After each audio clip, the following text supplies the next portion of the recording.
جب تک جیوں میں آقا کوئی غم نہ پاس آئے، کوئی غم نہ پاس آئے۔ لہذا قرآن عظیم جیسا نبی پاک صلی اللہ علیہ وسلم پر نازل ہوا تھا اس میں زیر زبر بھی نہیں بدلا گیا، جو کا تو آج بھی موجود ہے اور صبح قیامت تک ویسے ہی محفوظ رہے گا، اس لیے کہ اس کا ذمہ پروردگار عالم نے خود اپنے ذمہ کرم پر دیا ہے۔ قرآن عظیم اللہ کی کتاب ہے، اس پر کسی بھی مقطع فکر کا کوئی اختلاف نہیں ہے۔ ہر فرقہ کہتا ہے کہ قرآن عظیم اللہ کی کتاب ہے، یہاں تک کہ جو اسلام کو نہیں مانتے ان میں بھی بعض وہ ہے کہ جو قرآن کو اللہ کی کتاب تسلیم کرتے ہیں، اور اس کی فضیلت پر، اس کی پیشن گوئیوں پر، اس کے علوم پر مستقل انہوں نے کتابیں بھی لکھی۔ بعض تو وہ ہے کہ اس میں ایمان بھی نہیں لائے، بعض نے پڑھا، مطالعہ کیا کتاب اللہ کے، جب گہرائی میں گئے، اس کے حقائق کو دیکھا، اس کی حقیقتوں سے واقف ہوئے، اسلام سے متاثر ہوئے اور اسلام میں داخل ہو گئے۔ بعض باوجود کہ قرآن عظیم کی گہرائی کو دیکھ کر انگشت بدامہ رہ گئے، تعجب میں پڑ گئے، حیرت استعجاب میں رہے، اس کی فضیلتوں کا اقرار کیا، اس کی گہرائی کا اقرار کیا، مگر اسلام نہ لا سکے۔ تو میں عرض کرنا یہ چاہ رہا ہوں کہ قرآن عظیم کے تعلق سے کسی بھی فرقے کا کوئی اختلاف نہیں۔ نتیجہ یہ ہوا کہ بعض ایسی بھی جماعتیں آئی کہ جنہوں نے کہا کہ قرآن عظیم جب اللہ کی کتاب ہے تو ہمارے لیے کتاب اللہ ہی کافی ہے، اس لیے کہ تحریف سے پاک ہے،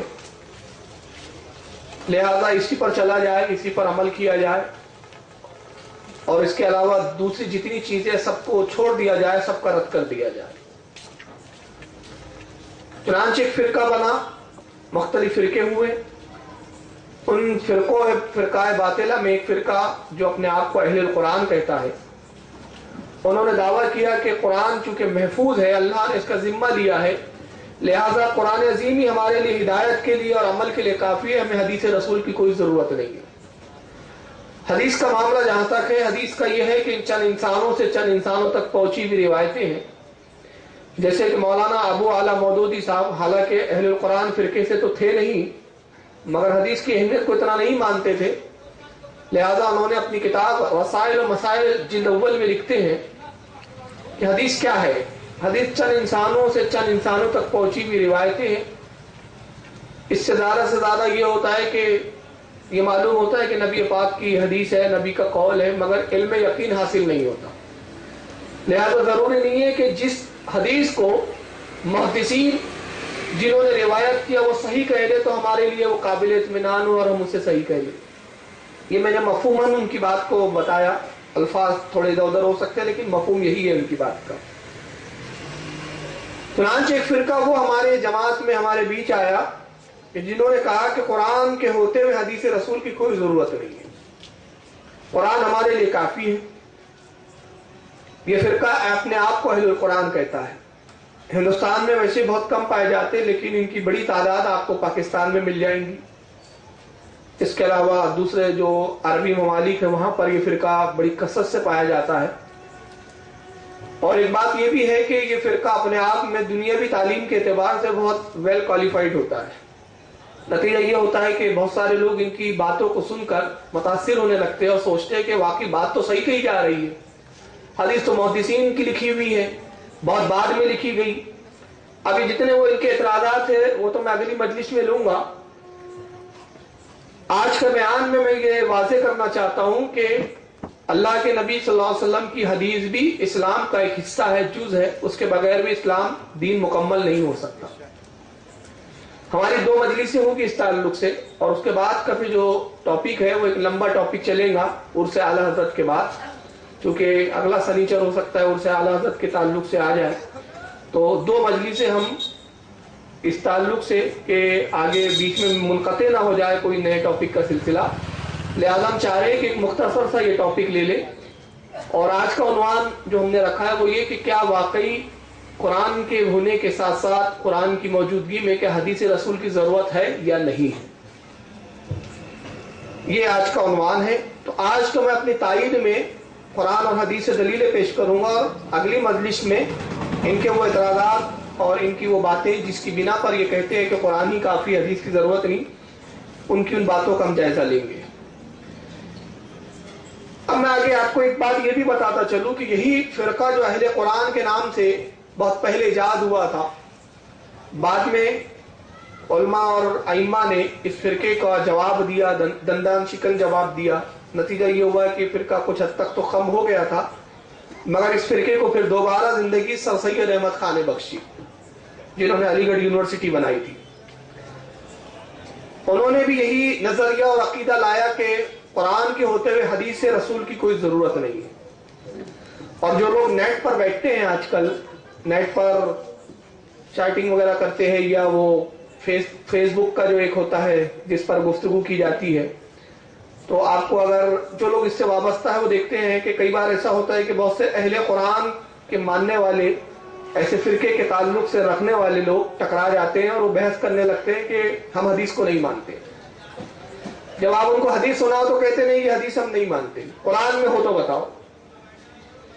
تو گویا وہ یہ بتانا چاہتے ہیں کہ پورا کل اسلام کا سرمایہ قرآن عظیم ہے، قرآن کے علاوہ حدیث سے ہم ایک بھی بات ماننے کے لیے تیار نہیں، اور ہمارے لیے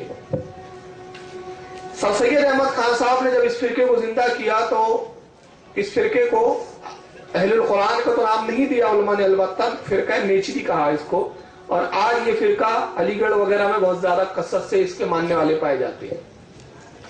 ہو سکتا ہے کہ آپ سے بھی کچھ ایسے لوگ ٹکرائے ہو کہ جو کہتے ہو کہ نہیں قرآن ہی کافی حدیث پر سنا ہوا۔ لہذا میں آج قرآن ہی کی روشنی میں ہم یہ دیکھتے ہیں کہ کیا واقعی قرآن عظیم کی یہی تعلیم ہے کہ صرف قرآن ہی پڑھا جائے اور نبی پاک صلی اللہ علیہ وسلم کی حدیث کی ضرورت نہیں۔ تو آج میں چند آیتیں پیش کروں گا، اس تعلق سے آیتوں کا بہت بڑا سرمایہ ہے، وہ تمام آیتیں اگر تلاوت کی جائے تو بہت سارے بیانات کی ضرورت پڑیں گی۔ مختصر سی چند آیتیں میں نے جو ہے انتخاب کی ہے تاکہ اپنی بات کی تائید میں قرآن ہی سے پہلے تائید پیش کروں۔ قرآن عظیم میں پہلی میں آیت آپ کو آج سناتا ہوں، اور اس کے بعد پھر تقریباً 8 آیتیں میں آج تلاوت کروں گا، اور جس سے ہم ثابت کریں گے کہ قرآن خود کہتا ہے کہ حدیث رسول کی ضرورت ہے۔ چنانچہ سورہ نساء ہے قرآن عظیم کا، اور پارہ نمبر 5 ہے، آیت نمبر 59 ہے، 59۔ اللہ تعالیٰ ایمان والوں سے خطاب کرتے ہوئے ارشاد فرماتا ہے، یا ایھا الذین آمنوا اطیعوا اللہ واطیعوا الرسول واولی الامر منکم۔ اللہ فرماتا ہے اے ایمان والو، حکم مانو اللہ کا اور حکم مانو رسول کا۔ دو باتیں فرمائی، اطیعوا اللہ واطیعوا الرسول۔ اللہ کا حکم مانو، تو اللہ کے حکم ماننا کیسے مانے آپ اللہ کا حکم؟ تو اللہ کے حکموں کے لیے کتاب اللہ ہے، اس لیے کہ اللہ تعالیٰ نے اپنے احکامات کو، اپنے حکم کو قرآن عظیم میں اپنے محبوب پہ نازل فرما دیا۔ اب اگر وہ کہتے ہیں جو لوگ کہ ہمیں قرآن کافی ہے اور حدیث کی ضرورت نہیں، تو انہیں سے میرا یہ سوال ہے کہ جب قرآن کافی ہے تو اللہ نے پھر دوسری باری کیوں فرمایا کہ حکم مانو رسول کا؟ اس کا مطلب یہ کہ رسول کا حکم ایک الگ ہے، اللہ کا حکم ایک علیحدہ چیز ہے، دو الگ الگ چیزیں ہیں۔ یہ الگ بات ہے کہ اللہ کا رسول وہی حکم دیتا ہے جس میں اللہ کی مرضی ہوتی ہے، مرضی الہی کے خلاف حکم نہیں دیتا ہوں، اس کا بھی ذکر قرآن میں آئے گا آگے کی آیتوں میں۔ تو یہاں پہ قرآن خود واضح کر رہا ہے، اللہ تعالیٰ خود حکم دے رہا ہے، اور حکم کس کو دے رہا ہے؟ انسانوں کو نہیں۔ خطاب قرآن میں یہاں سے شروع نہیں ہوا یا ایھا الناس اطیعوا اللہ واطیعوا الرسول، اے لوگوں اطاعت کرو اللہ کی، اطاعت کرو رسول کی، یہ نہیں کہا، یا ایھا الذین سے خطاب شروع کیا، اے ایمان والو۔ ایمان والوں سے خطاب ہے، تو معلوم یہ ہوا کہ حقیقی ایمان والے وہ ہے جو حکم اللہ بھی مانتے ہیں، حکم رسول بھی مانتے ہیں، مطلب قرآن بھی مانتے ہیں اور حدیث بھی مانتے ہیں۔ اور جو قرآن اور حدیث میں سے ایک کو لیتے اور ایک کو چھوڑ دیتے ہیں تو حقیقی معنوں میں مکمل ایمان والے نہیں ہے، در حقیقت ایمان والے ہی نہیں ہیں۔ پھر قرآن نے یہی نہیں کہا، اس کے بعد کہا وَأُولِي الْأَمْرِ مِنْكُمْ، اور ان کی بھی اطاعت کرو جو تم میں حکم والے ہیں۔ حکم والوں سے مراد یہاں کیا ہے؟ امر کو امر فرمایا، جو امر والے ہیں، حکم والے۔ حکم سے مراد جو شریعت کا حکم تم پہ بیان کرتے ہیں، جو شریعت کے احکام تمہیں بتاتے ہیں، ان کا بھی حکم مانو۔ یہاں سے دو باتیں ثابت ہوتی ہے۔ کہ اللہ تعالیٰ نے جب فرمایا کہ میرا حکم مانو، میرے رسول کا مانو اور اولو الامر کا مانو، تو مطلب یہ ہوا کہ رب کائنات جانتا ہے کہ بہت ساری چیزیں جو میں نے قرآن میں بتائی کچھ کی تشریح میرا رسول کرے گا، اور رسول کے کلام کی تشریح جب عوام نہیں سمجھیں گی تو اولو الامر اس کی تشریح کریں گی۔ تو اب قرآن سمجھنے کے لیے ہمیں رسول کی طرف رجوع کرنا ہے، اور نبی پاک کا اگر کلام جب ہماری سمجھ میں نہ آئے تو ہمیں اس کے لیے اولو الامر یعنی امام اور ائمہ کی طرف ہمیں رجوع کرنا ہے۔ تو قرآن عظیم اطاعت کے تعلق سے صرف اپنی ہی اطاعت کا حکم نہیں دے رہا بلکہ رسول کی بھی اور اولو الامر منکم کی۔ یہ سورہ نساء کی آیت نمبر 59 میں نے تلاوت کی۔ اسی طرح سورہ نساء میں دوسری جگہ پارہ نمبر 5 ہی ہے یہ، اور اس کی آیت نمبر ہے 65 نمبر کی آیت ہے۔ اللہ رب العزت 65 نمبر کی آیت سورہ نساء میں ارشاد فرماتا ہے فَلَا وَرَبِّكَ لَا يُؤْمِنُونَ حَتَّى يُحَكِّمُوكَ فِيمَا شَجَرَ بَيْنَهُمْ۔ اللہ فرماتا ہے محبوب اے رسول، تمہارے رب کی قسم وہ مسلمان نہ ہوں گے جب تک آپس کے جھگڑے میں تمہیں حاکم نہ بنائے، تمہیں فیصلہ کرنے والا نہ بنائے۔ اللہ کیا فرما رہا ہے کہ وہ ایمان والے نہیں ہو سکتے، اور پھر یہاں تاکید کے ساتھ قسمیہ ارشاد فرما رہا ہے تمہارے رب کی قسم، تمہارا رب کی قسم کے ساتھ ارشاد ہو رہا ہے کہ تمہارا رب قسم کے ساتھ کہہ رہا ہے کہ محبوب مجھے اپنے جاہ و جلال کی قسم، اپنی ربوبیت کی قسم، اپنے خدا ہونے کی قسم، وہ مومن نہیں ہوں گے، وہ ایمان والے نہیں ہوں گے کہ جب ان میں کوئی اختلاف ہو جائے، آپس میں جھگڑے ہو جائیں تو اس جھگڑے کو آپ کے سامنے نہ لائے، اور جب آپ حکم دے دے، اس پر کوئی حکم آپ بیان کر دے تو اس حکم کو نہ مانے، وہ مومن نہیں ہوں گے۔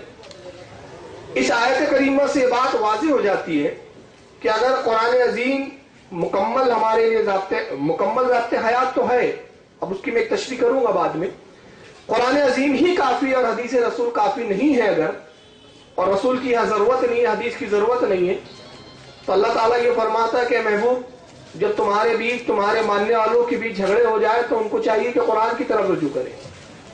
یہ نہیں کہا، بلکہ کیا کہا؟ آپ کی طرف رجوع کریں اور آپ کو حاکم بنائیں، اور حاکم بنا کے جو فیصلہ آپ کر دیں، تو اب نبی جو بھی فیصلہ کریں گے، جو بھی قول بیان کریں گے، جو بھی حکم نافذ کریں گے، اس کو ماننا یہی حدیث ہے، کیونکہ نبی کا قول ہی حدیث ہوتا ہے۔ حدیث کے معنی ہی ہوتے ہیں قول رسول۔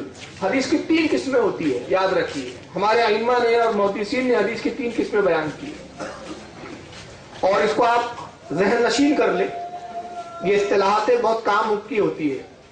ایک ہوتی ہے حدیث قولی، دوسری ہوتی ہے حدیث فعلی، اور تیسری ہوتی ہے حدیث سکوتی، جس کو حدیث تقریری بھی کہتے ہیں۔ حدیث قولی کسے کہتے ہیں؟ وہ جس میں اللہ کے رسول کوئی حکم نافذ فرمائے، اپنی زبان سے کوئی حکم دے، کسی چیز کے کرنے کا ذکر فرمائے، اپنا قول بیان فرمائے، جس میں نبی کا قول بیان کیا جاتا ہے کہ نبی نے یہ کہا، نبی نے ایسا فرمایا، وہ ہوتی ہے حدیث قولی۔ اور حدیث فعلی اس حدیث کو کہتے ہیں جس میں اللہ کے نبی فرماتے نہیں ہیں بلکہ کر کے دکھاتے، جو کچھ نبی کرتے ہیں وہ بھی حدیث ہے۔ صحابہ کہتے ہیں ہم نے نبی کو اس طرح کرتے ہوئے دیکھا، یہ حدیث ہے۔ صحابہ کہتے ہیں ہم نے دیکھا کہ نبی پاک اس طرح یہ کام کیا کرتے تھے، یہ حدیث ہے۔ تو یہ حدیث کون سی؟ جس میں نبی خود کرتے ہیں، افعال فعل انجام دیتے ہیں، وہ حدیث فعلی کہلاتا ہے، اسے بھی حدیث کہا جاتا ہے۔ اور تیسری قسم ہوتی ہے حدیث سکوتی یا حدیث تقریری۔ تیسری قسم یہ ہے کہ اللہ کے نبی کے سامنے کسی نے کوئی کام کیا اور نبی پاک نے اس کو منع نہیں فرمایا، خاموش رہے، اس کام کو دیکھا، اس کے تعلق سے آپ نے کوئی نہ ممانعت فرمائی نہ منع فرمایا، تو یہ کہلاتا ہے حدیث سکوتی، یعنی نبی نے خاموشی کے ذریعے اس کام کی تائید کر دی۔ اگر وہ کام اللہ کے نزدیک اور رسول کے نزدیک ٹھیک نہ ہوتا تو اللہ کے نبی کی شان یہ نہیں ہے کہ ان کے سامنے کوئی غلط کام ہو اور اللہ کا نبی اس کو گوارا کر لے، آپ فوراً منع کرتے، آپ کا خاموش ہونا ہی اس کے جائز اور اچھا ہونے کی دلیل ہوتا ہے۔ یہ بھی حدیث کہلاتا ہے، اور اس حدیث کو کہتے ہیں حدیث سکوتی۔ اسی طرح اب میں ایک اور بات آپ کو عرض کروں، بعد میں بتاتا ہوں۔ تو چنانچہ سورہ نساء کی 2 آیتیں میں نے تلاوت کی، جس سے یہ ثابت ہوتا ہے کہ اللہ کے کلام کے بعد رسول کے کلام کی بھی ہمیں حاجت ہے اور ہمیں ضرورت ہے۔ اسی طرح قرآن عظیم کا پھر سورہ نساء کی 30ویں آیت ہے، اور سورہ نساء کے اندر آیت نمبر 70 ہے، جس میں اللہ تعالیٰ صاف اور کھلے لفظوں میں، اب یہاں کوئی اشتباہ نہیں ہے، کوئی شک کی گنجائش نہیں ہے، اور کسی بہت زیادہ تعویل اور اس کی بھی کوئی یہاں پہ گنجائش نہیں چھوڑی گئی ہے۔ 70 نمبر کی آیت میں سورہ نساء پارہ نمبر 5 میں اللہ ارشاد فرماتا ہے من یطیع الرسول فقد اطاع اللہ۔ اللہ فرماتا ہے جس نے رسول کی اطاعت کی اس نے حقیقت میں اللہ کی اطاعت کی۔ جس نے رسول کا کہا مانا اس نے اللہ کا ہی کہا مانا۔ جس نے اللہ کے حکم کی فرما برداری کی، جس نے رسول کے حکم کی فرما برداری کی، اس نے اللہ کے ہی حکم کی فرما برداری کی۔ اب اللہ کے حکم کی فرما برداری تو آپ قرآن میں دیکھیں گے، مثال کے طور پہ ایمان لانے کے بعد جو چیز نافذ ہوتی ہے اہل ایمان پر، وہ سب سے پہلی چیز کون سی ہے بتائیے؟ ایمان کے بعد جو ایک انسان پر، ایک مومن پر، ایک مسلمان پر فرض ہو جاتی ہے، نافذ ہو جاتی ہے، جیسے ایمان لایا، بالغ ہوا، ہوش مند ہے، باشعور ہے، اب وہ چیز اس پر لاگو ہوئی، وہ کیا ہے؟ نماز۔ تو اب نماز پڑھنا ہے آپ کو، اور یہ فرض عین ہے، اور نماز کا کوئی بھی فرقہ انکار نہیں کرتا، ہر فرقہ کہتا ہے کہ نماز فرض ہے۔ اللہ فرماتا ہے جس نے میرے رسول کی اطاعت کی اس نے میری ہی اطاعت کی۔ تو حکم تو اللہ کا کہ میری لیے نماز کو قائم کرو، میرے لیے نماز پڑھو، میری عبادت کرو۔ تو اب عبادت کی کیسے جائے؟ عبادت کا ڈھنگ کیا ہے؟ اس کے لیے آپ کو رسول اللہ کی طرف رجوع کرنا پڑے گا۔ اور جب آپ رسول کو دیکھ کر رسول کے حکم کے مطابق، رسول کے فعل کے مطابق، حدیث قولی حدیث فعلی، جب دونوں حدیثوں پر آپ عمل کرتے تو اللہ فرماتا ہے اب تم نے اللہ کی اطاعت کیا، تو اللہ تم اللہ کی اطاعت کرنے والے ہو گئے۔ تو عطا اللہ کی منزل پر آنے کے لیے، اللہ کی اطاعت والی منزل پر آنے کے لیے پہلے اطاعت رسول ہے، اور اطاعت رسول کے لیے کیا چیزیں میں نے کہا؟ حدیث قولی اور حدیث فعلی۔ قولی کون سی؟ جس میں نبی حکم دے، تو بعض حکم تو ہے کہ نبی نے نماز کے لیے حکم دیا، اور فعلی خود کر کے بھی دکھایا کہ کس طرح پڑھی جائے۔ چنانچہ دونوں حدیثوں پر جب آپ عمل کرتے ہیں تو اللہ کی اس آیت کی تکمیل پوری ہوتی ہے، اطاع اللہ کہ آپ نے اللہ کی اطاعت۔ تو اس آیت میں اللہ رب العزت نے پوری طرح صاف فرما دیا، اور آگے ارشاد فرماتا ہے وَمَن تَوَلَّا فَمَا أَرْسَلْنَا عَلَيْهِمْ حَفِيظًا، اور جس نے اس سے منہ پھیر لیا، جس نے آپ کی اطاعت نہیں کی، آپ کی بات کو نہیں مانا، آپ کی حدیث پر عمل نہیں کیا، تو اللہ فرماتا ہے تو ہم نے تمہیں ان کو بچانے والا بنا کر نہیں بھیجا۔ آپ صرف فرما دیجئے، چھوڑ دیجئے ان کے حال پر۔ اگر آپ کی بات وہ نہ مانے تو پھر آپ پر اتنا زبردستی نہیں ہے کہ اب ان کو ہر طرح سے منوا کے ہی رہے، ان کو ان کے حال پہ چھوڑ دیجئے، اس لیے کہ اب ان کے لیے ہمارے پاس عذاب ہے۔ تو یہاں اس آیت سے یہ بھی بات ثابت ہوئی کہ جو حدیث کے منکر ہے اللہ کے نزدیک وہ عذاب کے مستحق ہے۔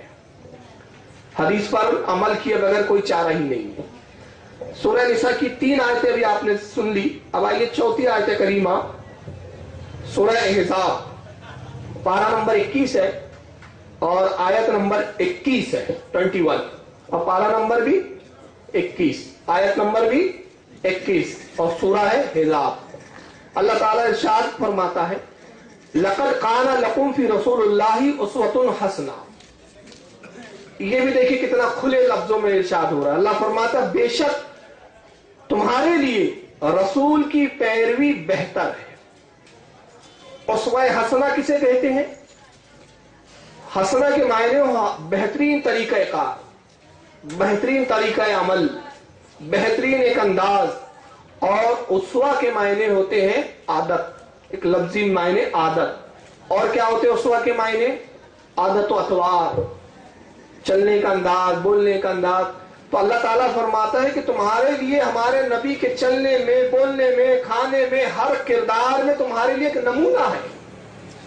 تم اپنی زندگی کو اس وقت تک نہیں صحیح ڈھال سکتے، تم اللہ کی رضا اس وقت تک حاصل نہیں کر سکتے جب تک تم ہمارے نبی کے چلنے کو اس طرح نہ اپنا لو جس طرح ہمارا نبی چلتا ہے، اپنے بولنے کے انداز کو اس طرح نہ بنا لو جس طرح ہمارے نبی نے بولنے کا حکم دیا، جس طرح کھانے کا حکم دیا، جس طرح سونے کا حکم دیا۔ غرض کی زندگی کا ایک ایک لمحہ اطاعت رسول میں گزارنا ہے، اور یہ کب ہوگا؟ جب آپ رسول اللہ کی سیرت کو دیکھیں گے، اور سیرت کہاں ملیں گی آپ کو؟ حدیث کے اندر۔ حدیث کے بغیر آپ نبی کے افعال بھی انجام نہیں دے سکتے. قرآن نے یہ نہیں کہا کہ ہمارا نبی ایسا سوتا ہے اس لیے تم بھی ایسا سو, ہمارا نبی اس طرح کھاتا ہے. قرآن میں کہا ہے؟ قرآن میں نہیں. قرآن نے ایک ضابطہ دیا, ہمارے نبی کے طریقے افعال میں, عادت و اطوار میں, ہمارے نبی کے اس نمونے کو تم اپنا لو, اس چیز کو تم اپنا لو, اس کو اپنی زندگی میں لاہے عمل بنا لو. تو اللہ نے صرف ایک اصول اور ضابطہ دیا, اور اس ضابطے پر عمل کرنے کے لیے آپ کو رسول کا کردار دیکھنا پڑے گا, رسول کا چلنا دیکھنا پڑے گا, رسول کا بولنا, سونا, کھانا, پینا. اب یہ جو کچھ دیکھنا ہے آپ کو اور اس کو نبی کی سیرت کو اپنانا ہے, تو اس کے لیے آپ کو حدیث کی طرف رجوع کرنا پڑے گا. تو اس آیت سے بھی ثابت ہوتا ہے کہ حدیث کے بغیر چارہ نہیں. چلیے آئیے اور ایک دوسری آیت تلاوت کرتے ہیں. یہ ہے سورہ نجم, سورہ نجم, اور پارہ نمبر 27 ہے اس کا, آیت نمبر 1 2 3 4.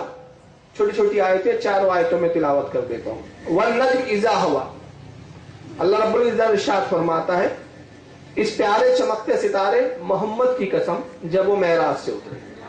اس کی تشریح نور والے ٹاپک میں اس آیت پہ کافی بات ہو چکی ہے. مَا ضَلَّ صَاحِبُكُمْ وَمَا غَوَىٰ, اور تمہارے یہ صاحب, یہ محمد صلی اللہ علیہ وسلم, یہ مومنوں سے خطاب ہو رہا ہے کہ تمہارے صاحب, یہ تمہارے چاہنے والے, تمہارے بہترین ہمدرد, یہ محمد صلی اللہ علیہ وسلم کبھی بہکے نہیں, بے راہ نہیں ہوئے, کبھی گمراہ نہیں ہوئے, کبھی بہکے نہیں. اور اس کے بعد فرماتا ہے وما ينطق عن الهوى, اور کوئی بات وہ اپنی خواہش سے کہتے ہی نہیں, کسی چیز کا حکم وہ اپنے آپ سے دیتے ہی نہیں, اپنی طرف سے کوئی حکم نہیں فرماتے. کب فرماتے ہیں؟ ان ہوا الا وحی یوحا, جب تک ہم ان پر وحی نازل نہ کرتے. اب وحی یہاں پر لفظ آیا ہے, تو اہل فرقہ جو اہل قرآن ہے وہ کیا کہتے ہیں؟ وحی سے مراد قرآن. تو اب نبی پہ جتنا قرآن آیا اتنا ہی مانو, باقی چھوڑ دو. تو اب میں یہاں پر دو چیزیں بتا دیتا ہوں کہ یہ ان کی غلط فہمی ہے. نمبر 1, وحی کی اصل میں دو قسمیں ہیں, ایک ہے وحی خفی اور ایک ہے وحی جلی. یہ دو قسمیں ہوتی ہیں, وحی جلی, وحی خفی. وحی جلی کے معنی ہوتے کھلا ہوا, ظاہر. وحی جلی کیا ہے؟ یہ قرآن عظیم, جو کچھ ظاہر میں آیا, جبریل لے کر آئے, نبی نے اپنے صحابہ سے کہا, اللہ نے یہ حکم نافذ کیا اور قرآن کی آیت بن کے اس کو تحریر کر دیا گیا, نبی نے حکم دیا اللہ کا کلام میں لکھ دو, یہ وحی کہلاتی ہے وحی جلی. اور ایک وحی ہوتی ہے وحی خفی, جس کا ذکر قرآن میں نہیں ہے مگر اللہ نے اپنے محبوب کو حکم دیا, قرآن میں نہیں آیا. جیسے ایک مثال دے دوں میں آپ کو, زیادہ دور مت جائیے. معراج کی رات اللہ کے نبی صلی اللہ علیہ وسلم تشریف حاضر ہوئے اپنے رب کی بارگاہ میں, قرب خاص خداوندی میں پہنچے. کتنے عرصہ رہے؟ کوئی حد و شمار نہیں. کتنا عرصہ سفر کیا؟ کوئی شمار نہیں. اپنے رب سے کلام کیا, جو کچھ کلام کیا اس کا قرآن میں کوئی ذکر ہی نہیں ہے.